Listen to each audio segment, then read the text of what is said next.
Pangabekti brayat wonten ing dalu menika ingkang manggen wonten ing dalemipun Ibu Warsiti sekaligus cawisan kangge bujana suci wonten ing minggu ngajeng.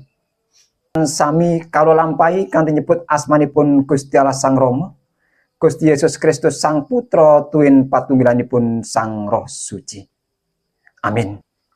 Saudaraku yang dikasih Tuhan kita Yesus Kristus, kita buka Alkitabnya. Bacaan pada malam hari ini kami ambil dari Perjanjian Lama, Bapak dan Ibu. Dari Perjanjian Lama, yaitu dari Mazmur 25. Mazmur 25 dibaca ayat 1 sampai dengan ayat 10. Mazmur 25 ayat 1 sampai dengan ayat 10. Ada yang bisa bantu untuk baca? Mbak Yuli bisa? Ya, monggo. Doa mohon ampun dan perlindungan dari Daud. Kepadamu ya Tuhan, ku angkat jiwaku. Allahku, kepadamu aku percaya. Janganlah kiranya aku mendapat malu. Janganlah musuh-musuhku beria-ria atas aku. Ya, semua orang yang menantikan engkau takkan mendapat malu. Yang mendapat malu ialah mereka yang berbuat khianat dengan tidak ada alasannya. Beritahukanlah jalan-jalanmu kepadaku, ya Tuhan. Tunjukkanlah itu kepadaku. Bawalah aku berjalan dalam kebenaran-Mu dan ajarlah aku, sebab Engkau Allah yang menyelamatkan aku. Engkau ku nanti-nantikan sepanjang hari. Ingatlah segala rahmat-Mu dan kasih setia-Mu, ya Tuhan.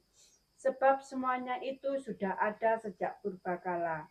Dosa-dosaku pada waktu muda dan pelanggaran-pelanggaranku janganlah kau ingat. Tetapi ingatlah kepadaku sesuai dengan kasih setiamu. Oleh karena kebaikan-Mu ya Tuhan, Tuhan itu baik dan benar. Sebab itu Ia menunjukkan jalan kepada orang yang sesat. Ia membimbing orang-orang yang rendah hati menurut hukum. Dan Ia mengajarkan jalannya kepada orang-orang yang rendah hati. Segala jalan Tuhan adalah kasih setia dan kebenaran bagi orang yang berpegang pada perjanjiannya dan peringatan-peringatannya. Berbahagialah Bapak dan Ibu bagi kita semua yang telah mendengarkan firman Tuhan, bahkan memberlakukannya dalam kehidupan kita hari lepas hari. Bapak dan Ibu yang senantiasa dikasihi oleh Tuhan kita Yesus Kristus, renungannya pada malam hari ini kami diberi judul Jalan Tuhan, yaitu Jalan Tuhan. Sedangkan yang menjadi ayat atau nas pembimbingnya yaitu dari bacaan kita tadi ayat 10, Bapak dan Ibu. Dari bacaan Mazmur 25 ayat 10 saya baca kembali demikian. Segala jalan Tuhan adalah kasih setia dan kebenaran. Bagian pertama, segala jalan Tuhan adalah kasih setia dan kebenaran. Saudara yang dikasihi oleh Tuhan kita Yesus Kristus, apakah kita pernah tersesat Bapak dan Ibu? Pernah ya? Tersesat di hutan? Nggak pernah ya. Kalau saya pernah dulu di Kalimantan tersesat di hutan, nggak tahu jalan. Tapi kalau di sana gampang. Kalau mencari teman, saling teriak. Ya. Kalau di sana nyaut, ada ya kita ke sana. Berarti ada orangnya di sana. Begitu. Akan tapi kalau kita yang di banyak orang begini, kalau tersesat, kalau malu, zaman sekarang kalau malu bertanya, tanyanya kepada Mbah Google, kan begitu. Ya diklik aja ini ganjul, omai Pak Saidi, ten pundi, cedeke Pak Sueco, jelas gitu. Ya, itu kalau kita tersesat. Begitu juga Bapak dan Ibu, kalau kita rasakan sebagai orang Kristen, mungkin juga tidak sedikit yang tersesat ya. Jenoboten. Ya, sebagai orang Kristen juga tidak sedikit yang hidupnya ini tersesat. Nah, karena melihat banyak manusia yang hidupnya tersesat, yang artinya hidup seseorang itu tidak seturut dengan kehendak Tuhan. Oleh karena itu Tuhan Yesus datang ke dunia ini justru untuk menyelamatkan orang yang tersesat, begitu. Jadi setiap orang yang tersesat diingatkan kembali oleh Tuhan Yesus, "Hei, kamu itu tersesat." Bagaimana Bapak dan Ibu ciri-ciri orang tersesat? Ya, ini yang kadang-kadang tidak kita sadari bahwa diri kita ini sebetulnya selama ini tersesat. Kadang-kadang tidak kita sadari.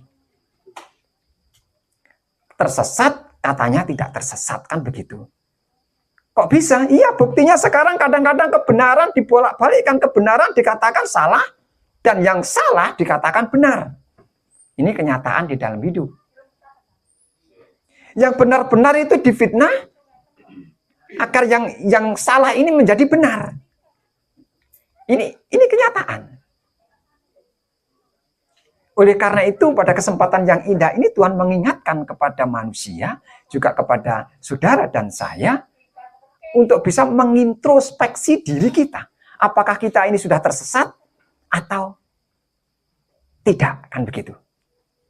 Yang paling mudah saja Bapak dan Ibu, ketika kita melihat sesama manusia begitu, baik itu yang selama ini tidak baik dengan kita, atau yang selama ini baik dengan kita. Perasaannya beda atau tidak? Ayo kira-kira. Yang selama ini nek ngombe kopi dombe dewe, terus yang selama ini tukang memberi, pandangannya sudah beda. Apalagi yang selama ini tukang nyelatu dengan yang tidak, mungkin kalau ketemu belok. Ya kan? Kalau ketemu di sana omongannya saya dengan Pak Warsito Adi ini tidak baikan. Ketika ketemu podo-podo sak galenge, padahal gurung waya belok mencowolot ae berasa. Ben ora ketemu. Kan begitu. Sudah beda. Nah, itu kategorinya tersesat atau tidak? Ya tergantung pada diri kita. Padahal kehendak Tuhan bukan begitu. Kehendak Tuhan di dalam ayat kita kan tadi, jalan Tuhan itu adalah penuh kasih setia. Jalan Tuhan itu penuh dengan kebenaran. Bapak dan Ibu yang dikasih Tuhan kita Yesus Kristus, disadari atau tidak sebenarnya, kita ini tiap hari melihat Tuhan loh. Ayo percaya atau tidak? Setiap hari kita ini melihat Tuhan. Bapak dan Ibu percaya enggak kalau kita setiap hari melihat Tuhan? Iya, kita melihat Tuhan. Di dalam firman Tuhan di Kejadian mengatakan, "Aku menciptakan manusia segambar." Berarti jenengan semua itu meskipun berbeda wajah, berbeda karakter, ananging jenengan semua itu gambarnya Tuhan. Kalau saya ketemu dengan Bapak Ardi Warsito, berarti Bapak Ardi Warsito itu gambar Tuhan. Tuhan ada di dalam diri Bapak Ardi Warsito. Kalau kita menyadari bahwa di situ ada Tuhan, tentunya kita harus baik dengan Tuhan. Takut dengan Tuhan, harus tegur sapa. Lupakan kesalahan, itu yang penting Bapak dan Ibu. Memang berat rasanya mengampuni orang yang telah menjolimi kita, ini berat. Mengampuni orang yang pernah bersalah kepada kita, itu berat. Kan, tapi kalau kita mencoba untuk melakukan itu sedikit demi sedikit, bisa kok. Bisa. Oleh karena itu, saudara yang dikasih Tuhan kita Yesus Kristus, kita sadari bahwa kita semua setiap hari melihat Tuhan. Saudara kita semua ini adalah gambar-gambar Tuhan yang perlu kita hargai, yang perlu kita hormati, yang perlu juga kita kasih. Ya, ini kadang-kadang manusianya muncul, jadi jangan hanya bisa mencaci dan memaki, akan tapi harus kita saling menghargai. Jangan diingat kesalahannya Bapak dan Ibu. Kalau kita mengingat kesalahan setiap pribadi, kita nggak akan pernah bisa tegur sapa. Wis yang penting pendekatannya ya penak. Itu, yang penting pendekatannya aja. Oleh karena itu, agar kita bisa menemukan jalan Tuhan yang sebenarnya, yang harus kita lalui bersama, agar hidup kita ini menjadi benar.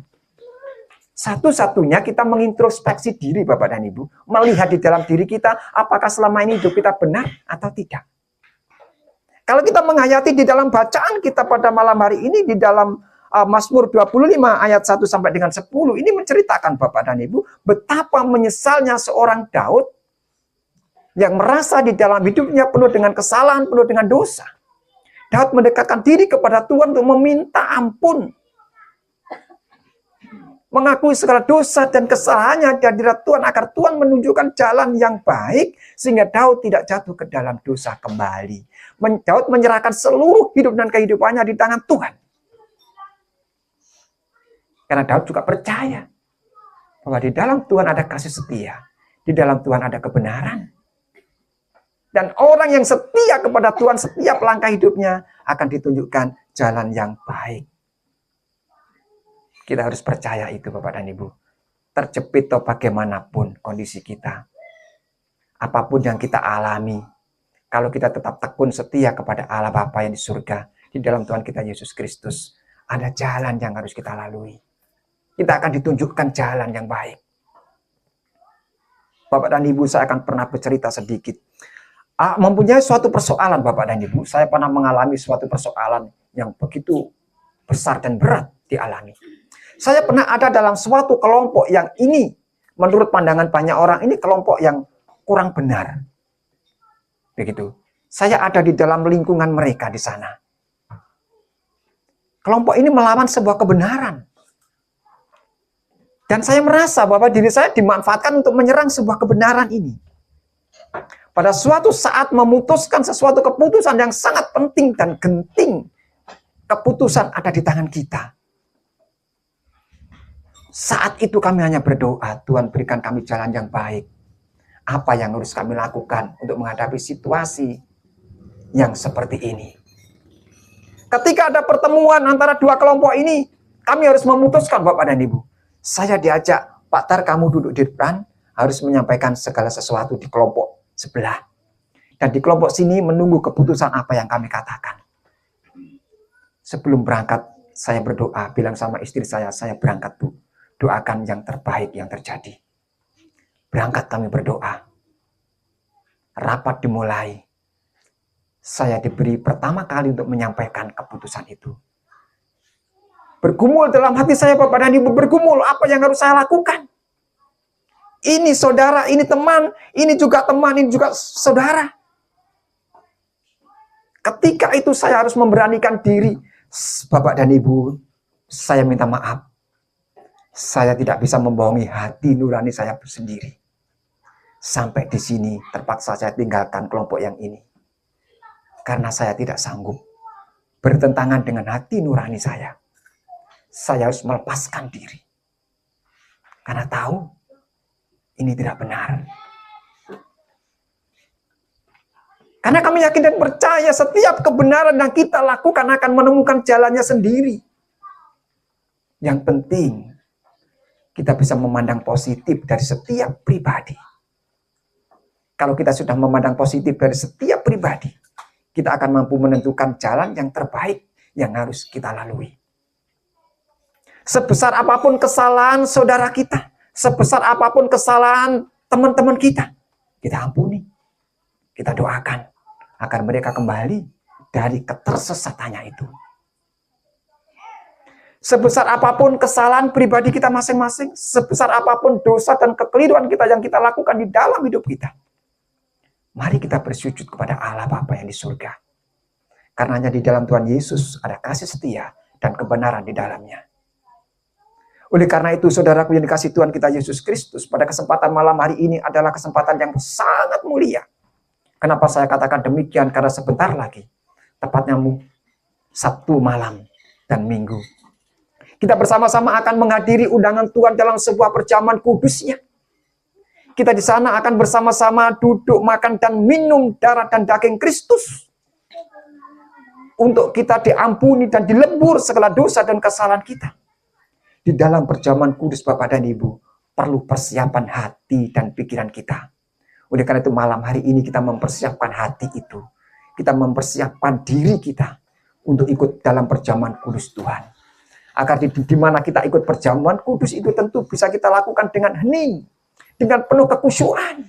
Kita menghadap Tuhan, meleburkan diri menjadi satu di dalam diri Tuhan Yesus Kristus.